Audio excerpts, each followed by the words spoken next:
Hi, everybody, and welcome to another episode of the Mental Toughness and Body Show. I have the tremendous honor of introducing Angela Kennedy to you today. She's the founder and CEO of Lash Envy Melbourne. It's one of Melbourne's pioneering lash salons. Starting from humble beginnings, she's expanded her business to 5 salons across Melbourne, employing 50 plus dedicated staff members. She's passionate about empowering women, building a business and creating a work environment that fosters growth and achievement. Angela, welcome to the show. Thank you, Rob. It's great to be here. Thank you for having me. So tell me a little bit about why lashes, why was that the business that you chose and how you've been able to make it so successful. Well, I guess I didn't choose it. It chose me. I had no idea it even existed 20 years ago.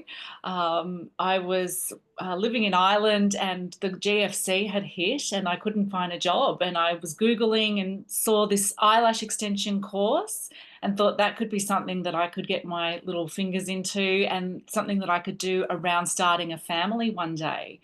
And did the course and loved it and began the journey there. And here we are 16 years later and loving it, thriving. So tell me how long did it take you to like with your one, like did you just start from doing from home? Did you start with a salon? Were you working with someone else? Like how did it sort of Yeah. get going? Started from home, just with a very humble setup. I didn't even have the money to buy a lash bed. My friend gave me her old one and an old beauty lamp so I could see what I was doing. And started with friends and family, and yeah, just started like lashing. Hardly knew what I was doing at the time. Stuck a few eyelashes together. My poor friends and family, and yeah, just really like began the journey that way, and then it started expanding by like training other people to join me within a couple of years at my home in the front room of my house. So it became so popular that a lot of my neighbors thought I was a surgeon. They would walk past and see this like beauty lamp through the window Lying and down. thought, Yeah. yeah, they thought like I was a surgeon. And I was like, oh, if only. Yeah, it was And so awesome. how long were you doing that before you said, you know what, it's getting too big, I need a salon? About 4 years because the Yeah, doorbell kept wow. ringing and I had a child by then. I lashed right up until like I almost gave birth, and then I was back at it 28 days later. So I was just so in demand. And then, yeah, when my son was about, I'd say about 2, I decided to find like a commercial space, which at that time really didn't exist. There was no like lash salon that you could go to.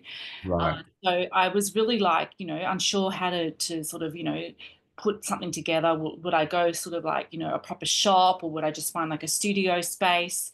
So I ended up finding like just like a room that was on top of a shop. Right. And then I fitted that out nicely, and we grew so quickly. And then the downstairs shop became available. So about a year later, and I expanded and I took that space as well. So then we Yeah, became like nice. a proper shop. So Yeah, yeah. now we are like a 2-story, and that's now our headquarters. And then a few years later, we expanded and opened another store, and now here we are with 5 salons, about to open our sixth one out in So, Geelong. so can you pretend you're talking to a stupid man, for instance, right now that has absolutely no idea about lashes? Um, are they just fake lashes that you stick onto your existing ones? Is that how it works? Good question. So imagine us putting on it's a polyester fiber, so they're not real hair, and we are putting it one fiber onto one of your natural lashes. Jeez. Okay, so it's applied 1 millimeter away from the base of your skin. So nothing actually touches your skin. It's Jeez. literally one extension to one natural lash. And like you think of your natural lashes, like they are so fine, you barely Yeah, notice. yeah. We have to isolate every single one to put on one little extension. So do you do that like under I was going to say a microphone, a microscope or something like, If you have fantastic eyesight, which I used to have, you don't need oh, like wow. Okay. So I never needed glasses before, but whereas now, like 16 years later and in my 40s, I definitely need glasses. Yeah, but most of the time, no. So how long does that take? Oh my God. When I first started, it would take me like 5 hours to do Oh, one okay. size. Yeah, Wow.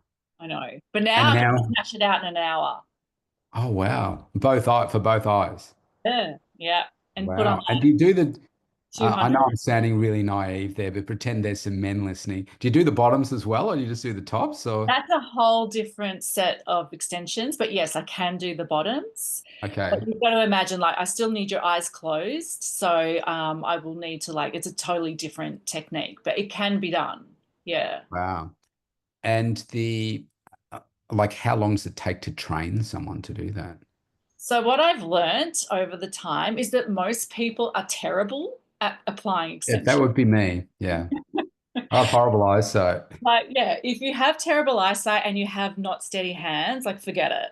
I always right. ask people the question, can you drive like manual? And if they can't, like usually you're going to be terrible at doing eyelash Oh, extensions. really? I Be can able drive a to manual? ride. Well, you need to be able to use two hands at once. Right. So, because one hand is isolating and the other hand is attaching at the same time, and you need to have like surgeon hands. So you cannot be slightly wobbly. So if you've got shaky hands, forget about it. If you've got poor eyesight, forget about it.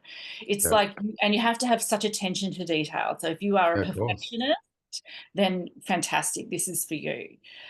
Whereas I have no patience in real life, but for some reason I have so much patience to apply extensions.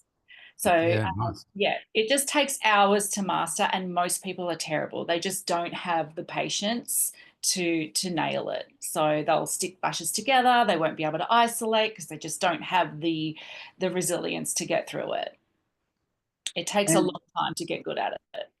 so you mentioned about 20 years ago, at what point did this trend come? Because social media didn't really hit until what the internet was 1983. We had some social media there, it really wasn't until the 90s where we had more social media. But at what point is it really taken off and why? Is it celebrities? Is this like people realize that, oh wow, it makes my eyes look so much more beautiful or Well, if you rewind, like you look back, women have always been wearing false lashes. It's just that they were the oh okay. horrible stick-on ones. And Yeah, yeah. if you were a chick, you would know they are so hard to put on, and they usually like flick off or they'll like sag down. They're really, really difficult. And women have been spending millions of dollars every year on mascara and things like that. So Yeah. this replaces all of that. You don't need mascara. Okay. You don't need to have like they stay on. Like you can shower with them. You can like just wake up and they're there. Like you just, it makes such a difference to a woman's confidence as well. So, and the moment you get them on, it's literally like a drug. I will let you know right now. You are addicted. People Because coming, they just make you look so much better. oh, Yeah. 100,000 times better. People come Right. in all the time and they say, look, I'm just going to get it done for a special occasion. And then that's it. They're in. They've been coming to me for 16 years. Like they're Yeah, addicted. wow. Like Yeah. during COVID, when you weren't allowed to get lashes done, they hated themselves. They couldn't even look in the mirror. It was like, when are you reopening? Like, it's literally like a drug. You have Yeah, to yeah, yeah. have them once you've worn them. Well, You're here's some back. trivia. Maybe you'd be proud of me unless I showed you some photos of them. My two girls back when they used to do cheerleading, they had to do Yeah. the makeup and the eyelashes and stuff, and their mum couldn't put the lashes on, so I had to do it. Like with the glue Oh, and the fake eyelashes, and I was actually the other mum said that's actually pretty good. oh, But I'm sure they looked horrible by somebody oh. like you looking at them. Well, and how hard was it to do? Ridiculously hard. I'm like, man, I can barely see what I'm doing. It's like, is this the right Exactly. way up or And if you get it yeah, like slightly over, it looks wrong and like yeah, you yeah, yeah, blink and then it's like it actually is painful. No, yeah, yeah. this is nothing Um, like that. so I want to get into some of the business side of things in a second, but is it only a thing for women? Like, do men get lashes done? I mean, do you do eyebrows as well? You look, I mean, you look like so perfectly landscaped with your eyes that it's, it's hard to see anything wrong. We do have some fellas that come in. We've had a lot of lash lifts for guys. So You said that's a lash lifts. lash lift. What does that mean? You're making me laugh. What does So, that mean? They start to droop. have you ever seen like really dead straight, almost pointing down lashes? I don't know that I've ever noticed. Like verandas sticking straight out. Some people, and particular men, they have like really dead straight pointing down lashes. So we Oh. can lift them so they look You nice. do curl them, or do you extend them and Yeah. No, we just curl your natural ones. Like oh, even just with a soft curl, doesn't have to be like crazy, like, okay. But yeah, some men have like really straight lashes and they want like a slight lift. Yeah. And a lot of women will have like a nice lift, so they don't want to wear extensions. They might just have really natural long lashes, but they're really straight. So we'll Yeah. lift them and we can also like thicken them naturally with this thickening agent that we have. Or they might want a tint so that it just naturally darkens their real lashes if they're blonde. Like for yourself, for Okay. example, you're quite fair. Yeah. Uh, and for men, we do a lot of brow services too. So, some men might have like crazy brows. So we like make them nice and groomed. Yeah. Yes, we do all of that. We don't leave You our said fellas out. did you just say eyebrow services? Yes. Isn't there only one thing you can do? Like what else do you do? Like changing the colors and stuff as well. And we do like brow laminations. So Okay, this is what is that? So the new look to open your eyes up is that you can like permanently shape your brow hair upwards. Okay. So what, you're always looking like this or It's the new look. geez. I'm gonna have to come in and see what you can do with mine. Every now and then, because they grow really slowly, don't they? Yeah, brow Then hair. sometimes overnight, I have this crazy one that's just like it's three times as long as the other. It's like, where did that come from? I try and get Emily to pull it out for me, and that's my daughter. No, don't pull it out. You just need to trim. It's like a little trim. And if it's like really wiry and it keeps going the wrong way, you need a brow lamp and we'll put it in the right direction. So we'll never grow out I like need crazy. grooming, right? This is a whole uncharted area for me. Um, so let's talk about this because obviously, actually, let me go here first. Okay. So obviously, I mean, I work in health, wellness, fitness, and so forth, and like 62% of my, no, 66% of my clients are women. Okay. And most of the people that come to me, it's changed. And maybe you've seen a change in the type of client that and the reason that they come to you over the time you've been in business. But when first people first started coming to me, it was always about weight loss. I want to lose weight, want to lose weight, want to lose weight. Then remember that thing in Melbourne, because we're both in Melbourne. Remember that thing called COVID and how we were locked down for like 300 plus days, over six lockdowns. Um, when that finished, people came back and they started talking about health first. I want to be healthy. I want to have a healthier lifestyle because, so many people went off the rails a little bit. Yeah. And I realized that also people don't, you've got to dig a little bit. And when I sit with people, I ask them about it, 12 or 13 questions to try and get to the heart of why is this going to be the last person that they ever see? Not because I'm going to destroy them in the training, but because they won't need to see anyone once they're finished with me. Because it's like, how do we get you to never fail ever again? And it's uncovering. So what's that in the deep, deep soles of your shoes that you really, yeah, what do you really want? And a Mm-hmm. lot of it comes down to confidence. There are Yes. things like people, and normally they end up in tears. It's like their partner is no longer attracted to them. The partner doesn't touch them anymore. They get undressed in the dark.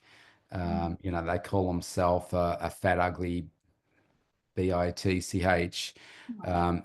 Men do it as well. Yeah. And like it's really horrible to hear that. But if once you tap into that, you realize that people really do want to change. Mm. And so I think there's a lot in what you do that it brings out that self-confidence in people, which I think is we're both in very privileged positions, right? Because somebody could come in feeling like my eyebrows and eyelashes and walk out thinking, oh my goodness, I have just so much more confidence now because of how their perception of how they look. Yes, 100%. We get that all the time. That's what I love about this job. Um, we make women and some men feel so good about themselves. We've had people crying and saying, Mm. "Thank you so much. I feel so much better." That's why they're addicted to the lashes in particular, because it is literally in a 1 hour appointment, which is painless and relaxing. It's it's so transformational. It Yeah. really does change their face a lot and their whole confidence level. It makes a huge difference. It's not like nails where it's, down here. It is on their face, which is what everyone looks at first. And Yes. they just feel so much better about themselves. Yeah, it's So, amazing, isn't it? Because the work that I do with people, it can take months, it can take years for some people, but mhm. that instant, effectively, transformation can just make a huge boost to someone's self-confidence. I remember just like with the suit that I'm wearing now, for years, I had no idea how to dress, and uh, um, I I've been divorced for about 13 years, and I thought, gee, if I ever want to get back in the dating game. I have no idea what I should wear on a date or anything. So I hired a professional stylist to help me. And they picked out all these clothes for me to try on. I'm like, are you joking? Like, I would never wear that. And I put it on. She said, come out and have a look in the mirror. And I looked in the mirror. This is the very first outfit I tried on. I'm like, holy crap. I actually look good. And it's the Oh, first time I've ever felt that way. And so I was wearing suits that were the wrong style. I now wear slim fit. Like I'm a short guy. And she said to me, look, she said, you're short. I said, thank you.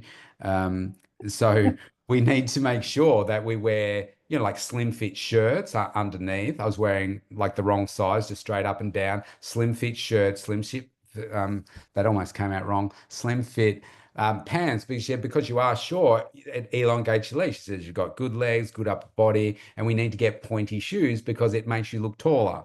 Because heaven forbid you're short, but it really works. And I'm like, I would never wear those shoes. And I put it all on. It's like, holy crap, I've been wearing the wrong size and the wrong style clothes. And I always get compliments on the way that I look. And it just gives you that extra confidence just by the way you dress, if your face looks good and all that kind of stuff, with your lashes and everything. Like it can completely change your life.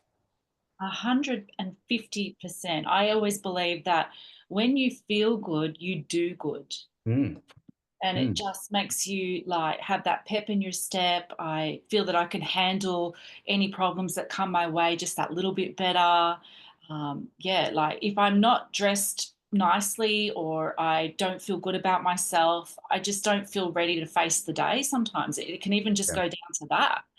I have to force myself when I'm feeling yucky to make an effort to look nice so that I can actually, get on with what I need to get done, especially in the industry that I work in. Yes, yes, there's a lot of expectation on you, isn't there? So one of the things that I see when out in my area here, I I try to connect with like-minded people.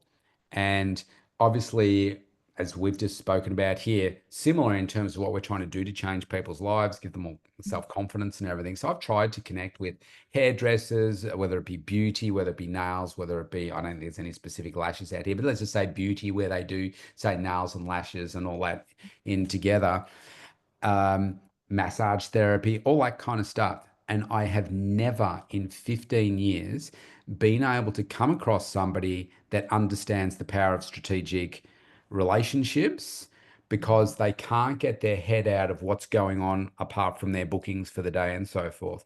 Now, clearly, you've been able to master it. So I don't just have anyone on the show, only successful people, and you have been able to grow from home to where you are now. Like you spoke on stage over in LA, that I was at the event at Mega Success there, watching you. Did a tremendous job. What is it that you see in the industry why you're so successful and everybody else sucks? Okay. Well, ooh, that's a loaded question. Uh, I You can think be politically correct. It's okay. I do a few things differently. Before I worked in this industry, I used to be the state manager for GHD, the hair curling iron. I did that for a couple of years and I used to Remember, work. you're talking to a man that has no Oh. idea what GHD is. I know what a curling iron is, though. There's one upstairs for my daughter. She'll know. Ask her. So I used to walk into hair salons every day and talk to owners, and all of them used to complain about the same things, about their staff not producing and all the problems that they had. And what I worked out very quickly is that all these creative business owners were always on the salon floors and they were terrible at business and they were very good at cutting hair and coloring hair and not very good with their teams. Yeah, And I used to think if I was them, I would not be on the salon floor. I would be in the business because I yeah, love business. yeah. Never thinking in my wildest dreams that one day I would Or have run a business. Yeah. a business in a salon because I'm not a hairdresser, right? And so I think that's what I have done differently. I am a creative person and I nailed the skill of lashing, but once I nailed it and I duplicated myself, I removed myself from the salon floor 90% of the time, Yeah. even though a lot of the people who own salons have a huge ego, they can't remove themselves. Yeah. They actually think that um, and I face this too, that they believe that no one, like the clients will leave because they only want them. And I had that battle as well. My clients only wanted me, but I learned how to move my clients onto my staff and I worked on my business instead of in my business. And that's the only way it could grow. I can't be on the salon floor as well as growing my business. I wouldn't even be able to talk to you if I was on the salon floor right now. But at what year? Because people think, all right, I'll start off that way, but that's not going to be possible, particularly if yeah, maybe you're building it on the side of another business, and probably 99% of people are going to start from home. So, what sort of year? How far were you into business where you said, you know what, I need to employ staff now so I can work more on it than in it? So I started employing staff after 2 years. Right. Right. And then once I moved to my commercial space, I already had 4 staff with me. And Yeah. then by like year 5, I was backing off like as much as I possibly could. Yeah. And I only ever worked on the salon floor 2 days a week after that. And now, like a year ago, I've literally given up completely. I moved to about one night a week for the last sort of 8 years, is what I've been doing. And then all my other time is in the office and expanding the business that way. And now like in the last year, I don't do anything. Like I think I have 2 VIP clients and I'll lash them like once every 3 weeks now. That's all I do. And it's literally so that I can keep my finger on the pulse Yeah. and just that these 2 clients I've known since day one, basically. Yeah, what I see is that most of these people they love what it is that they do, but they don't have a business bone in their body. They have no idea how to run a business or build relationships, just how to talk to their clients and hope the phone keeps ringing and that kind of stuff. But they can't get out of their own way to grow the Yeah. business.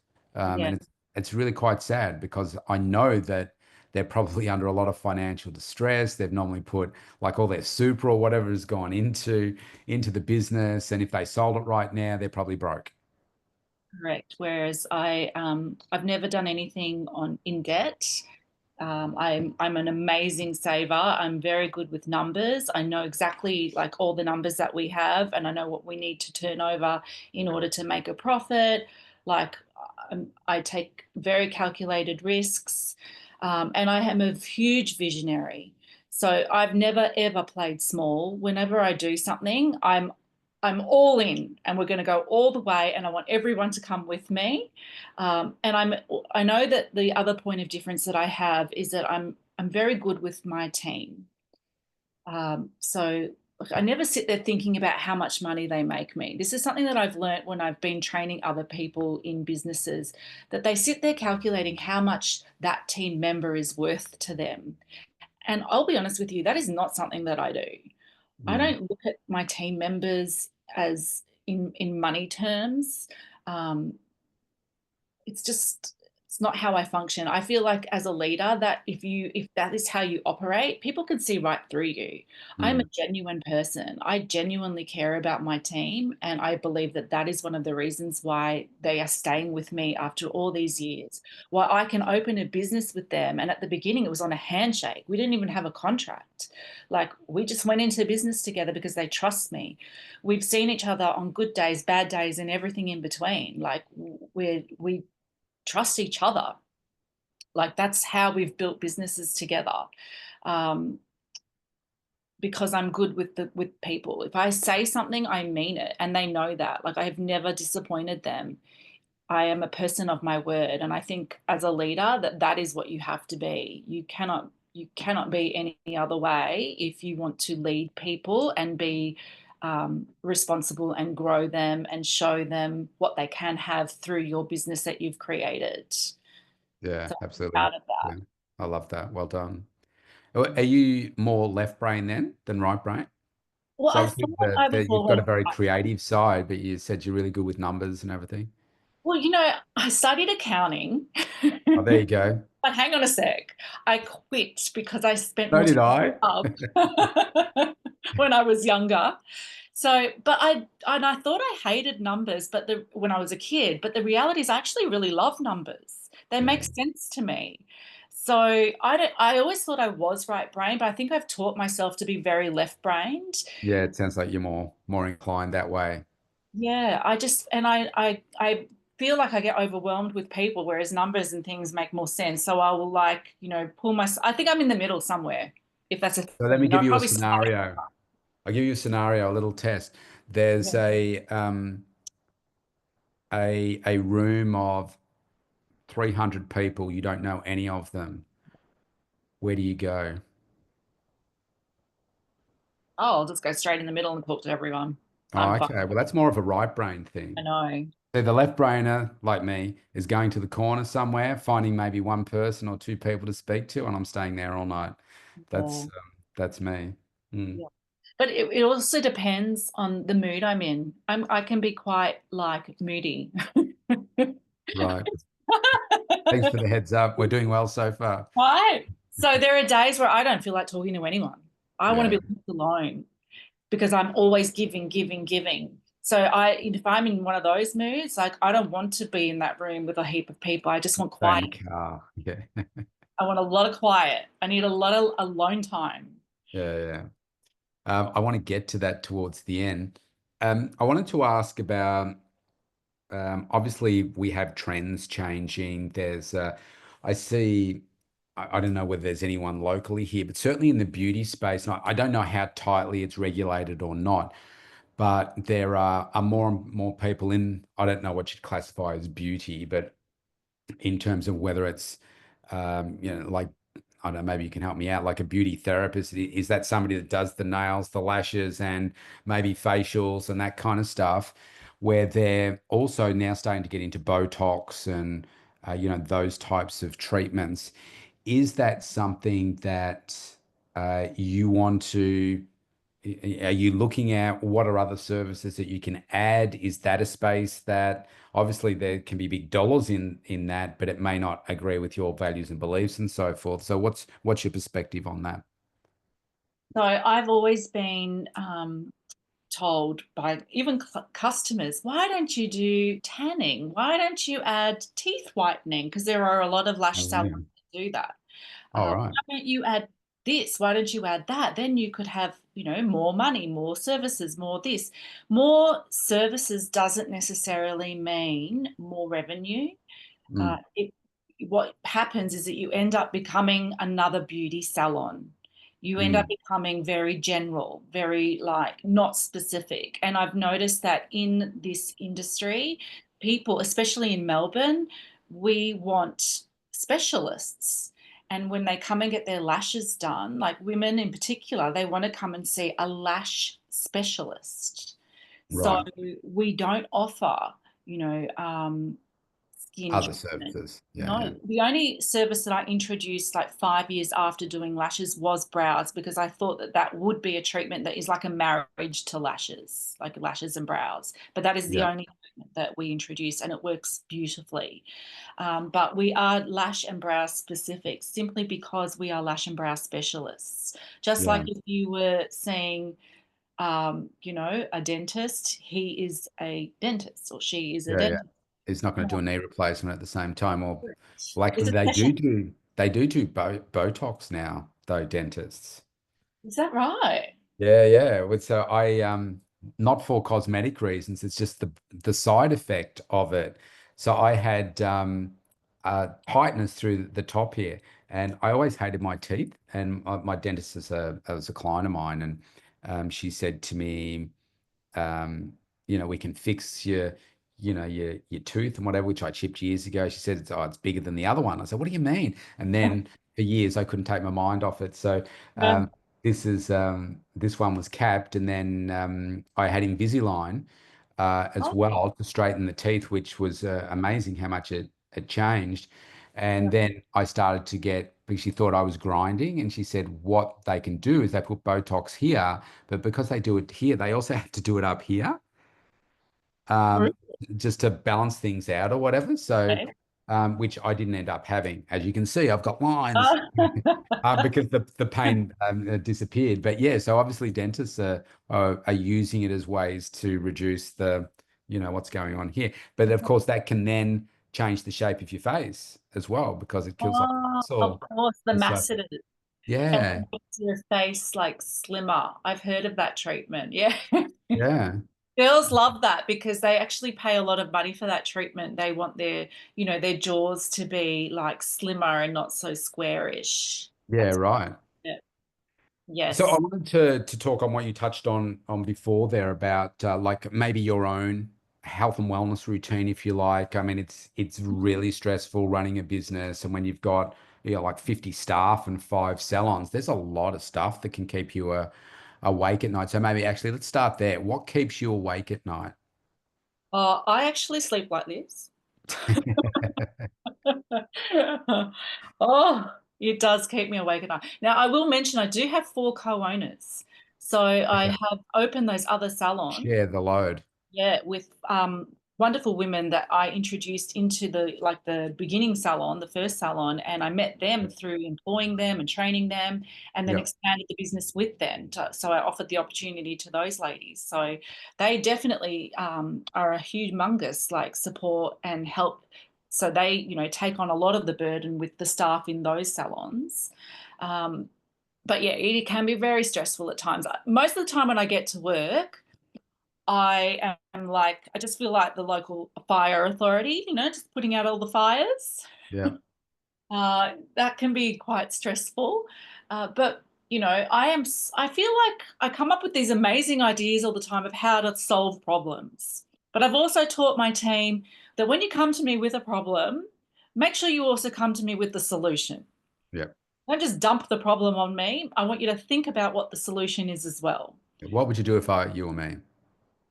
Correct. Yeah. Mm. Start thinking like a leader because that's how you will become one day. You Yeah. don't just become one as soon as I employ you or give you a title. You've got to act like one first.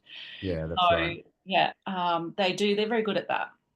So what's a typical day for you look like in the health and wellness space so that you can help manage your like do you feel like you manage your stress levels well? I try my best. I've got obviously 2 kids, a dog, 2 cats. I used to have 7 chickens, but they've recently passed away. Um, and obviously a husband and a household to also maintain. And I have very high standards. So I'm like this anal, got to have everything clean, everything tidy. Yeah. And my standards are ridiculous. So in order to maintain like a sane brain, I do wake up early and I exercise. I mostly walk. I find that to me is the most beneficial thing to do. I walk the dog. He's a big husky, so he needs a huge, big Okay. walk. And I listen to things that will help my brain. So, a lot of podcasts that are fantastic for my mental health. That is like my time. So I try to walk at least 5 days a week. Okay. Yeah. So that's like the first thing that I'll do in the morning. I'm very much about first thing in the morning. If I don't do it in the morning, it just does not set up my day right. It gives me more energy, gives me more mental clarity. I feel like a happier person. I can cope with Yeah. everything. I don't do the walking for losing weight or anything like that. It's literally for my mental like Yeah. happiness, Same. joy. Yeah. Yeah, like it just makes such a difference. Yeah, and I think certainly with the how I work with clients, I think there's a perception that you've got to be thrashing yourself every day, doing, like hit training and sweating like you've never sweated before, every single workout and stuff. And I said, you know what? That's just not sustainable. But getting out and going for a walk and just enjoying that, forget about the calories. You're not even going to burn that many calories off in an intense hit session. Go for a walk. Maybe you'll burn off half as many, but you will enjoy it. You'll Yeah. enjoy being out. It's really important, I think, to get out in nature as well and just have that. And it just you're really training your mental health. Yeah. I used to do F45 when Yeah, before I all went hit five stuff. Yeah, down. And you know what? I didn't lose any weight. I didn't really notice a huge difference in my body, and I went there for years, like years. And unless I was doing the challenge, which was awful, was yeah, so yeah. So depriving. extreme. Oh my God, I Yeah, was like so cranky. yeah, I you really don't even know why I did it. So the walking is so much better for me, so much better. And then every now and then I also do a lot of gardening. I actually really love gardening. I like weeding. yeah. I'm just pulling out the weeds, It's therapeutic. Yeah. like, yeah. And I want everyone to leave me alone. And I'm just like, weeding, yeah, let's get everything out. It's so Yeah. great. Yeah. Just a couple more questions, Angela. What would you say is the best advice you've ever received? Oh, gosh. How do you pick?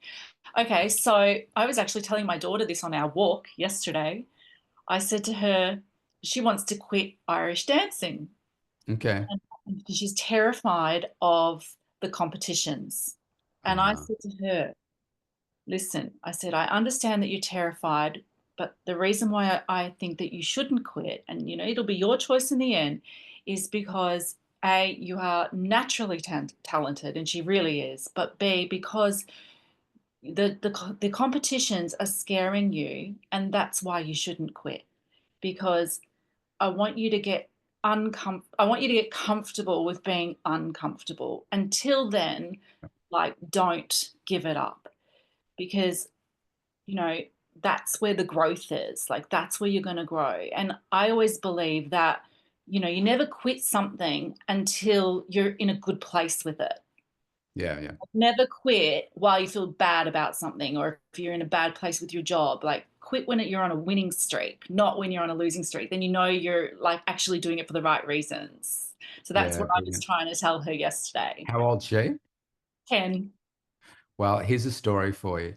So Yeah. I didn't have a great childhood. Like I wasn't popular. I was bullied. So I was a little kid and stuff. And so for some reason, being bullied, an easy target, and not having friends, in their infinite wisdom, my parents decided that I should learn to play the bagpipes. I was Oh, like that's not going to cause any less bullying or anything. Now I'm wearing like a kilt, so a dress effectively. Yeah, that's working well for me. So I started when I was 11, and so I had no self-confidence at all. But after my very first lesson, I was like, oh, this is really cool. So you start off learning scales and stuff, just like with Irish dancing, you learn a few basic steps, and then before you can put together a whole dance and stuff. And from an early age, from I was 11 to 12, I ended up getting a coach, but we call him like a piping tutor. And he taught me about this concept that there were competitions. And I was like, what, you mean I can win a trophy from playing this instrument? And so I practiced like 3 hours a day, day after day. And my goal was to play in the world championships.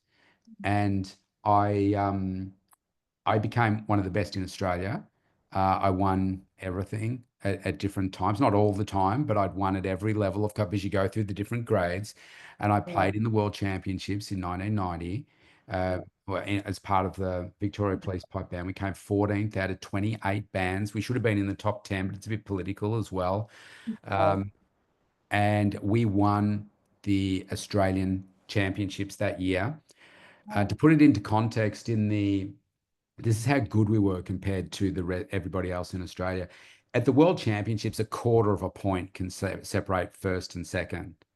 We won by over 100 points oh, in the Australian wow. Championships. That we're just in a class of our own. And after that, I retired. Go I'd you. been doing it for just like what you were saying before. I'd done it for like 12 years. The fun had gone out of it, and I wanted to be successful in other parts of my life.